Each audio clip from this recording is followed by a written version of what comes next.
Assalamualaikum warahmatullahi wabarakatuh. Perkenalkan, nama saya Irfan Mihardi, peserta Latsar golongan 3 angkatan 25 dari kelompok 4 BPSDMD Kalimantan Selatan tahun 2022. Pada kesempatan kali ini saya ingin menyampaikan tentang analisis isu efektivitas kinerja individu berdasarkan topoksi.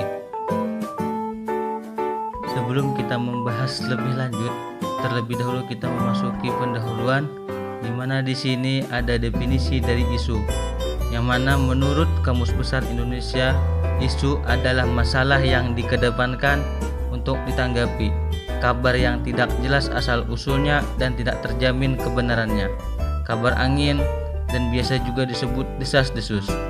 Selain itu, landasan topoksi nantinya diambil dari Permenpan RB nomor 35 tahun 2019 tentang uraian tugas perawat ahli pertama, halaman 13. Selanjutnya kita membahas pra-analisis. Di sini disebutkan ada 3 tugas jabatan fungsional perawat ahli pertama beserta isu yang bisa diangkat. Yang pertama, melakukan upaya peningkatan kepatuhan kewaspadaan standar pada pasien dan pengunjung sebagai upaya pencegahan infeksi. Isu yang dapat saya angkat dari topoksi tersebut yaitu kurangnya kesadaran pasien dan keluarga pasien dalam menggunakan masker di ruang isolasi paru Rumah Sakit Umum Daerah Pembalah Batung Amuntai. Topoksi yang kedua yaitu mengajarkan teknik kontrol infeksi pada keluarga dengan penyakit menular. Isu yang dapat diangkat dari topoksi tersebut yaitu kurang optimalnya kontrol infeksi di keluarga dalam merawat pasien dengan infeksi TB paru di ruang isolasi paru Rumah Sakit Umum Daerah Pembalah Batung Amuntai.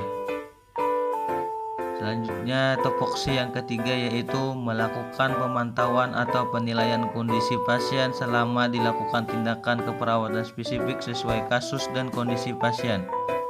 Isu yang dapat diangkat yaitu kurang optimalnya perawat melaksanakan pengisian tabel early warning score dalam penilaian kondisi pasien di ruang isolasi paru Rumah Sakit Umum Daerah Pembalah Batung Amuntai. Setelah didapat beberapa isu, maka harus kita urutkan. Di sini saya akan menepis isu menggunakan metode USG, di mana kata USG itu terdiri dari huruf U adalah urgensi yang artinya seberapa penting isu itu harus dibahas. Kemudian huruf S adalah seriousness yang artinya seberapa serius isu itu harus dibahas.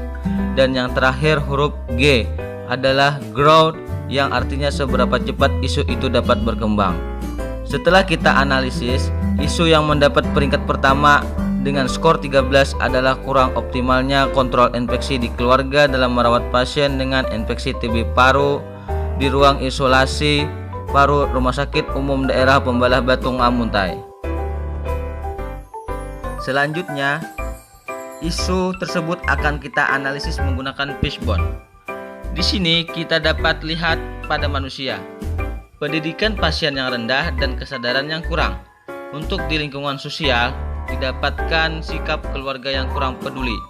Kemudian dari segi material adalah media informasi yang terbatas, dan yang terakhir dari segi metode, kurangnya pelaksanaan pendidikan kesehatan. Sehingga dapat disimpulkan kurang optimalnya kontrol infeksi di keluarga dan merawat pasien dengan infeksi TB paru di ruang isolasi paru Rumah Sakit Umum Pembalah Batung Amuntai.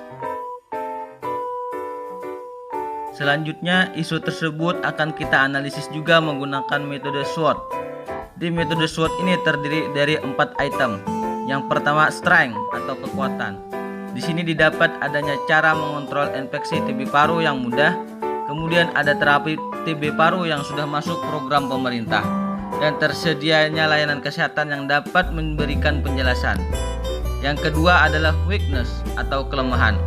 Di sini didapatkan tidak adanya peran keluarga dan pasien putus obat. Yang ketiga yaitu opportunity atau kesempatan. Di sini didapatkan mudah dilakukan dan dipahami serta keinginan pasien dan keluarga untuk sembuh dan sehat. Yang terakhir yaitu threat atau ancaman. Penyebaran infeksi TB paru dapat meningkat di lingkungan keluarga. Setelah isu dianalisis dengan berbagai metode, maka alternatif penyelesaian isu atau masalah yang saya ajukan adalah melakukan pendidikan kesehatan dengan tahapan menentukan jadwal penyuluhan, membagikan leaflet dan menempel poster tentang cara mengontrol infeksi TB paru. Hasil yang diharapkan adalah meningkatnya pengetahuan pasien dan keluarga tentang cara mengontrol infeksi TB paru. Dan hasil yang diharapkan selanjutnya adalah infeksi TB paru di lingkungan keluarga tidak terjadi. Pihak yang terkait adalah kepala instalasi rawat inap, dokter penanggung jawab, dan petugas perawat. Sekian video penjelasan dari saya.